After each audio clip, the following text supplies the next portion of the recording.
فيا أيها الرجل منه شفاعة صلوا عليه وسلموا تسليما. Alhamdulillahirabbil alamin. Alhamdulillah wa syukurillah wa ni'matillah wa la haula wa la quwwata illa billah. Asyhadu an la ilaha illallah wahdahu la syarikalah wa asyhadu anna Muhammadan abduhu wa rasuluh. Allahumma shalli wa sallim wa barik ala sayyidina Muhammadin fil awwalin wal akhirin.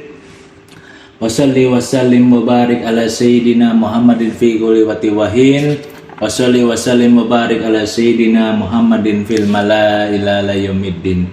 Subhanaka la ilma lana illa ma 'allamtana innaka antal alimul hakim. Rabbi shrah sadri wa yassir li amri wahlul 'uqdatam min lisani yafqahu qawli. Ala ya'lamu man khalaqa wa latiful khabir. Kasyafna angka gitu aka pabasar kaya mal hadir amma ba'du. Usikum wa nafsi bitaqwallahi faqad fazal muttaqun. Fayuhal hadirun ittaqullah haqqa tuqatih wa la tamutunna illa wa antum muslimun. Saudara-saudari yang dimuliakan oleh Allah Subhanahu wa taala, marilah kita sama-sama memanjatkan puji syukur kepada Allah Subhanahu wa taala atas segala nikmat Islam, iman, ihsan, wabil khusus sehat afiat, sehingga kita bisa dikumpulin lagi, bisa ngaji lagi, bisa bersilaturahim kembali di majelis yang mulia ini, serta salawat salam semoga tercurah kepada Habibana Sayyidina Muhammad Rasulullah sallallahu alaihi wasallam. Semoga Allah melimpahkan rahmat kepada sahabatnya juga yang agung, ahlul baitnya yang dicintainya, khususnya kita umatnya yang masih mau mengaji. Amin ya rabbal alamin.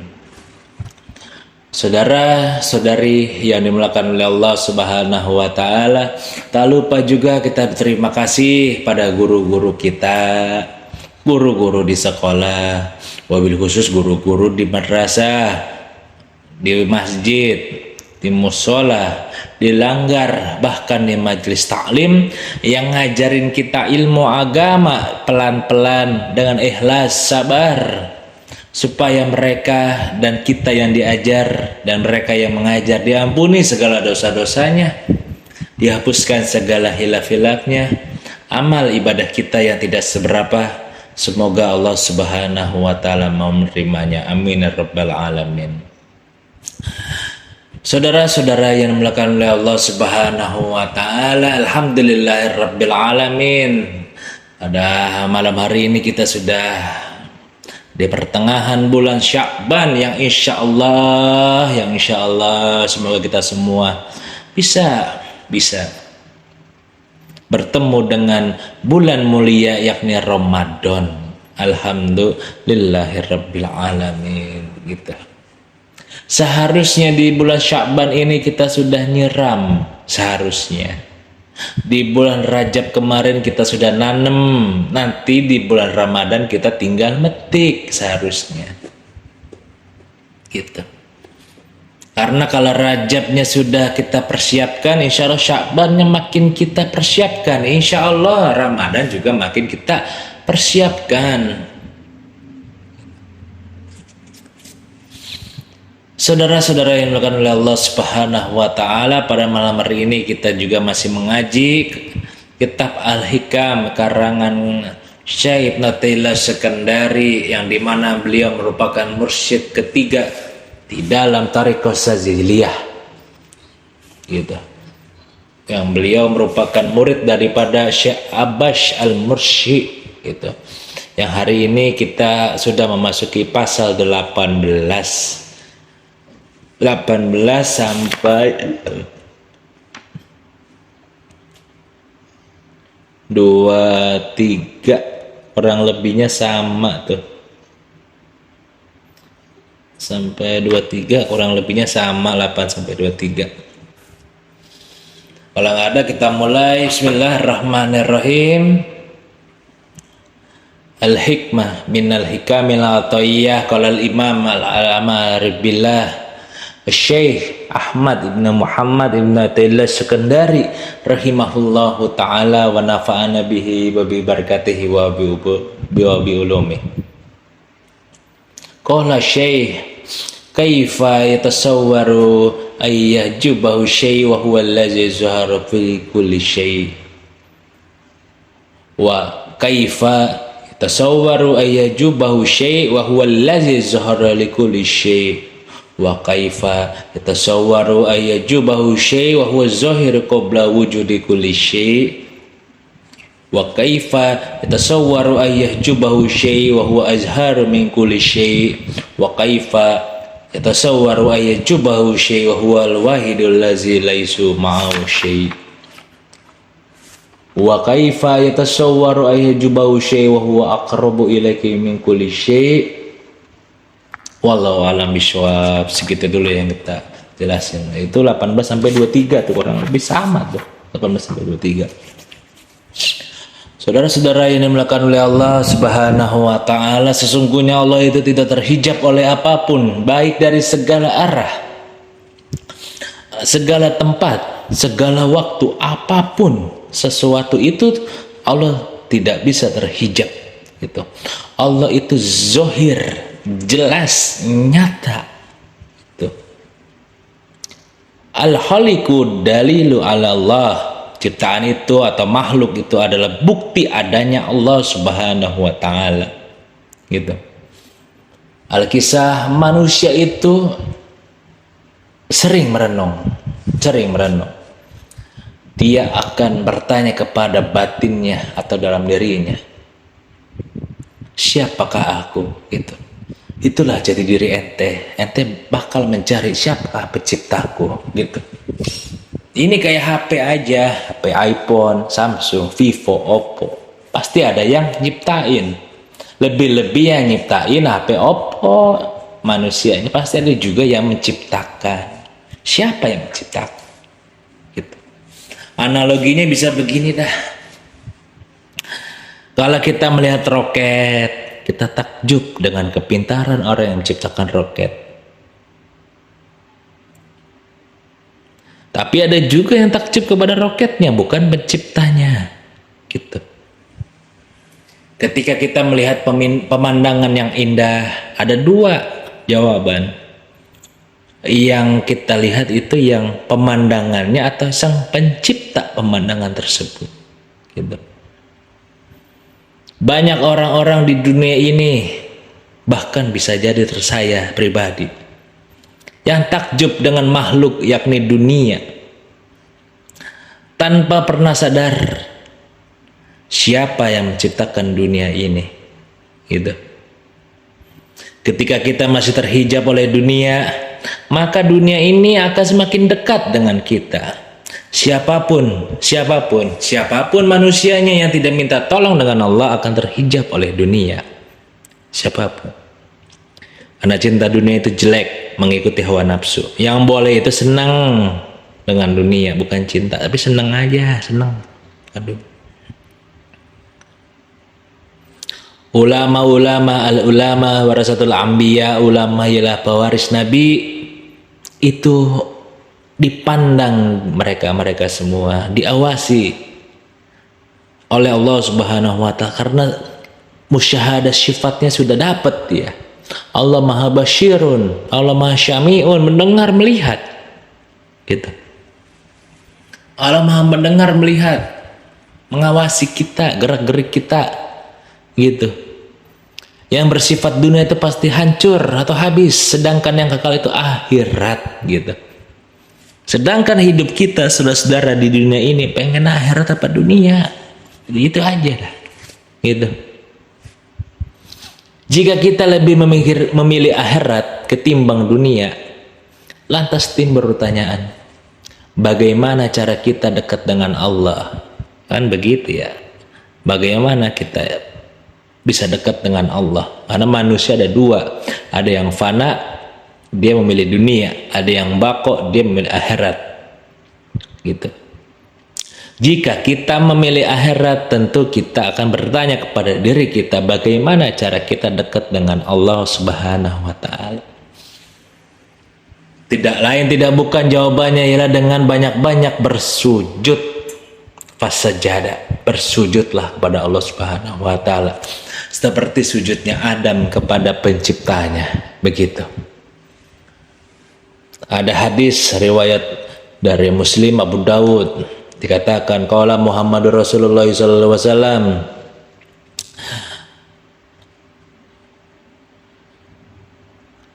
qala aqrabu ma yakunul abdu min rabbahu wa huwa sajidu fa aktsirud du'a. Momentum terdekat seorang hamba dengan Tuhannya ialah ketika sujud. Oleh karena itu perbanyaklah doa pada saat itu. Begitu. Atau dalam surat Al-Alaq dikatakan ayat 19,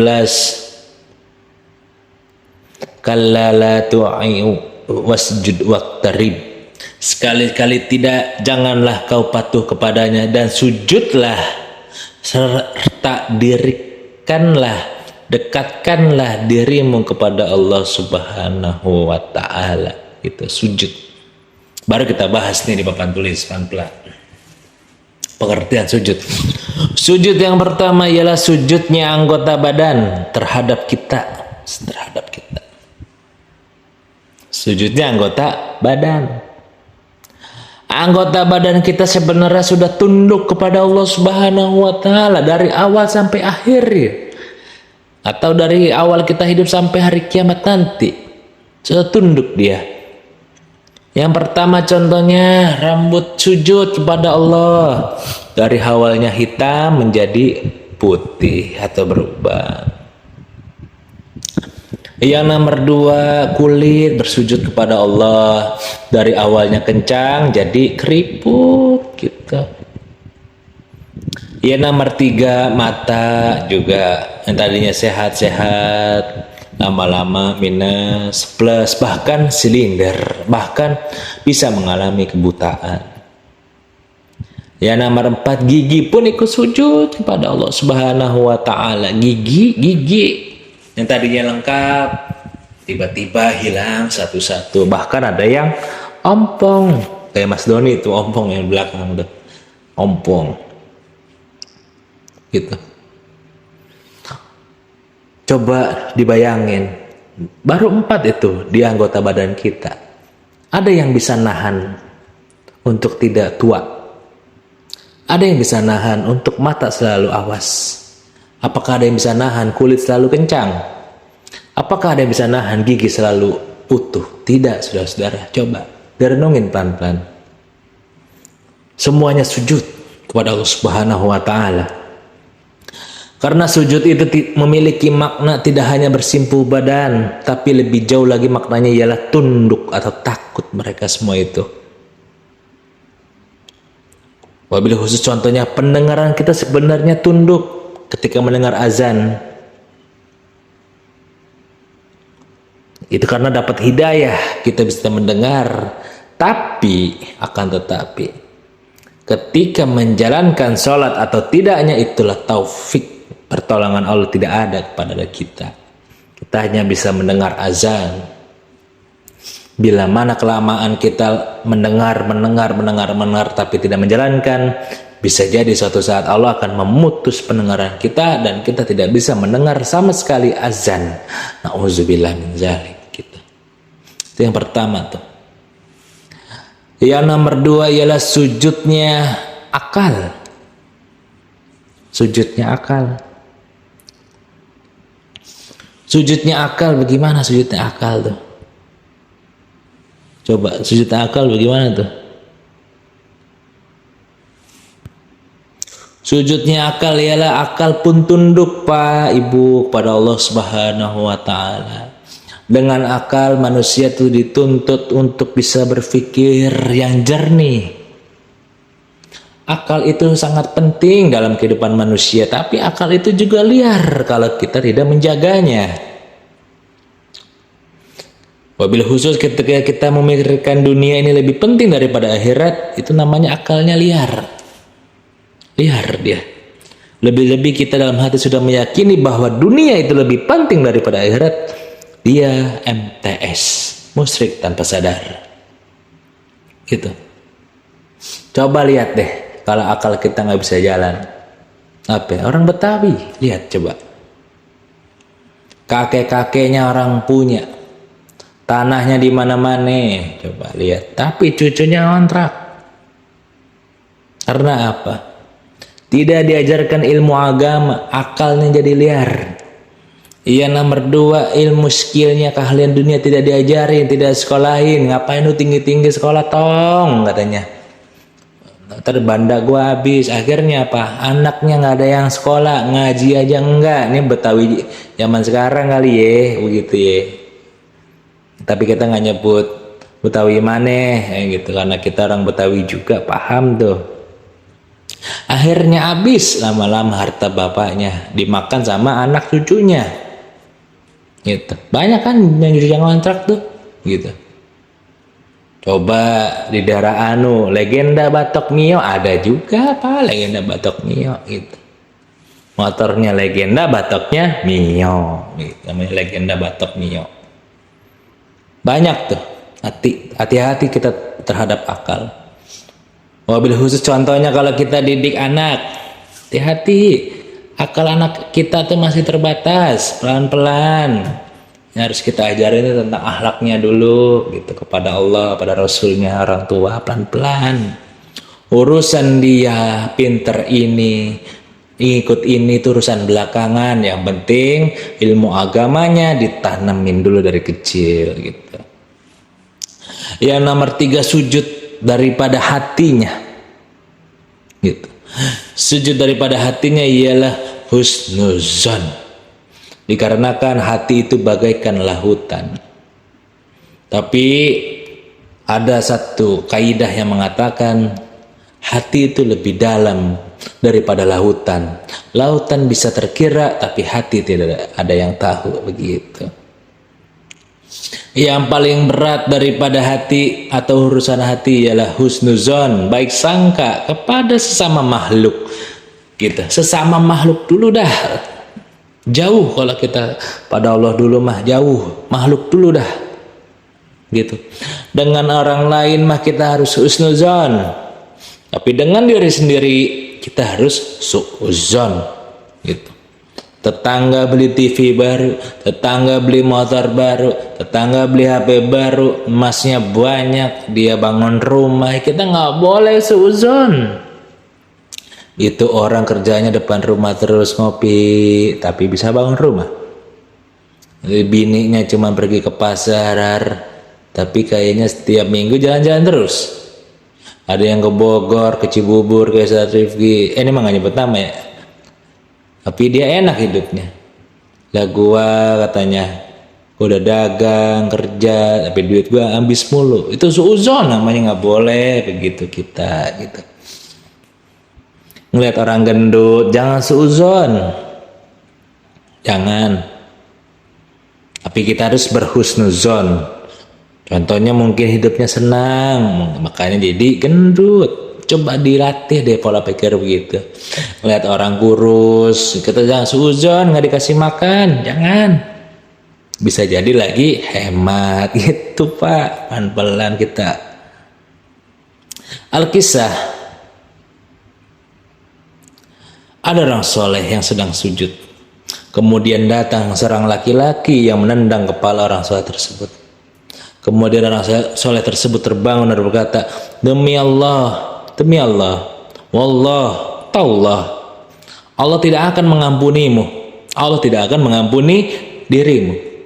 Kemudian Allah Subhanahu wa Ta'ala dalam hidayahnya, dalam rahmatnya menegur orang soleh tersebut di dalam mimpinya. Orang soleh tersebut bermimpi, jadi Pak, dapat kabar, aku tidak akan menerima sujudmu, tetapi pemuda tersebut yang diampuni oleh Allah Subhanahu wa Ta'ala, gitu. Karena apa? Dia membawa-bawa Allah untuk melaknat orang lain. Nggak boleh Pak, gitu. Contoh, kita lagi dizolimin orang, tapi kita mulutnya kemana-mana, itu kan jadi fitnah lama-lama tuh.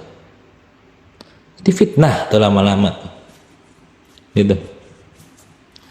Karena sujud yang paling benar itu yang paling utama, dan ada ilmu yang dalam sholat. Bagaimana kalau kita sudah sujud tapi masih melakukan maksiat? Jawabannya cuma satu, suruh sholat, jangan tinggalin sholat, suruh sholat terus gitu, jangan ditinggalin, sebab nanti maksiatnya stop sendiri gitu. Suruh terus sholat terus sana. Pak, tapi saya masih maksiat. Sholat terus sholat gitu, sampai maksiatnya stop sendiri. Kenapa sih orang bermaksiat yang gitu? Karena untuk mencari kenikmatan dia gitu, untuk mencari kenikmatan. Ketika dalam taatnya dia mendapatkan kenikmatan, maka dia akan meninggalkan kenikmatan dalam maksiat. Itu begitu. Catatannya sholatnya pakai ilmu gitu, jangan gak pakai ilmu, jangan gitu.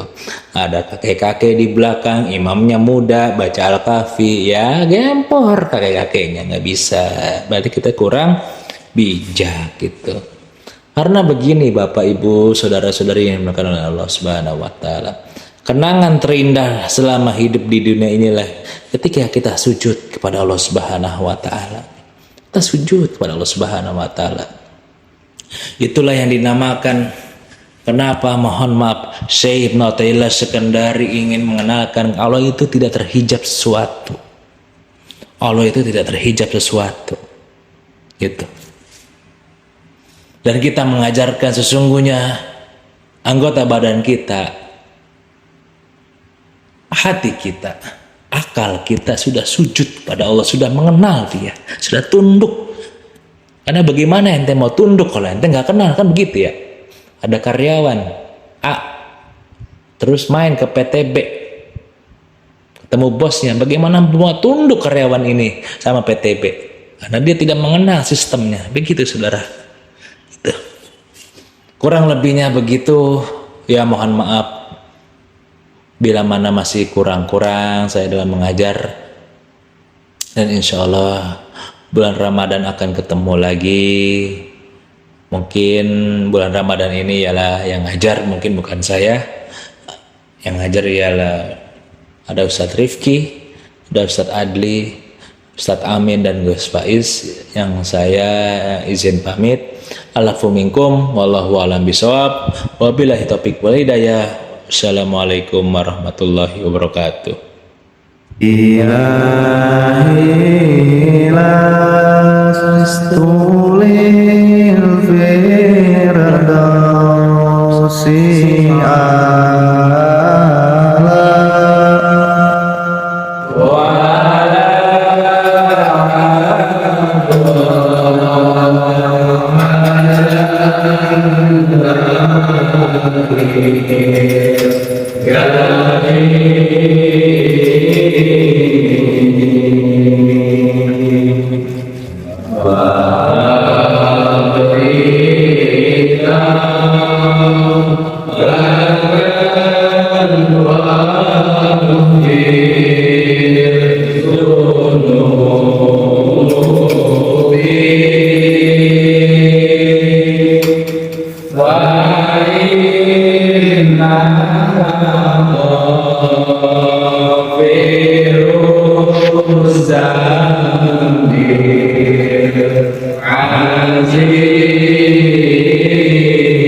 Alhamdulillah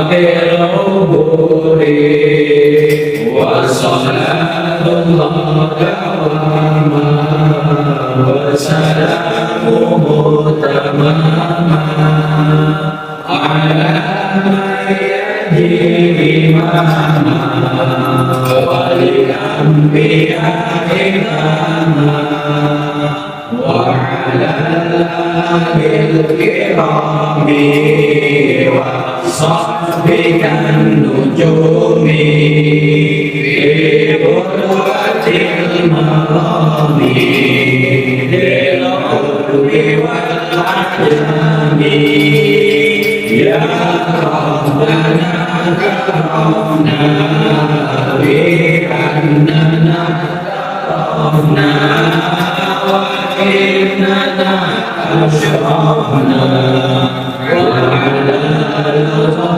أشرفنا فتب علينا توبة أغسل كل عوبة واستر لنا الأمراض وآكن الرعد واغفر لوالدينا واغفر ومولودينا والإخوان وسائر الخلان وكل ذي محبة أو جهة أو صحبة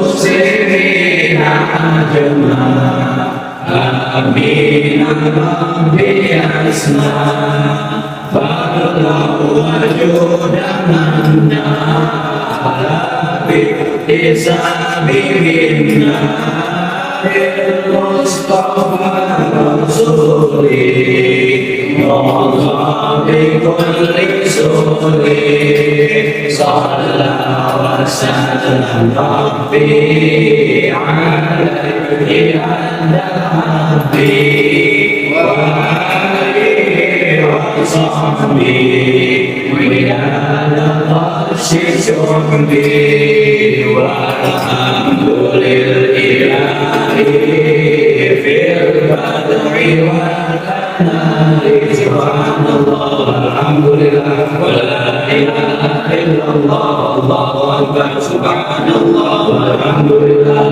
ولا إله إلا الله الله أكبر سبحان الله والحمد لله ولا إله إلا الله الله أكبر ولا حول ولا قوة إلا بالله العلي العظيم صلى الله على محمد صلى الله عليه وسلم صلى الله على محمد يا ربي صل وسلم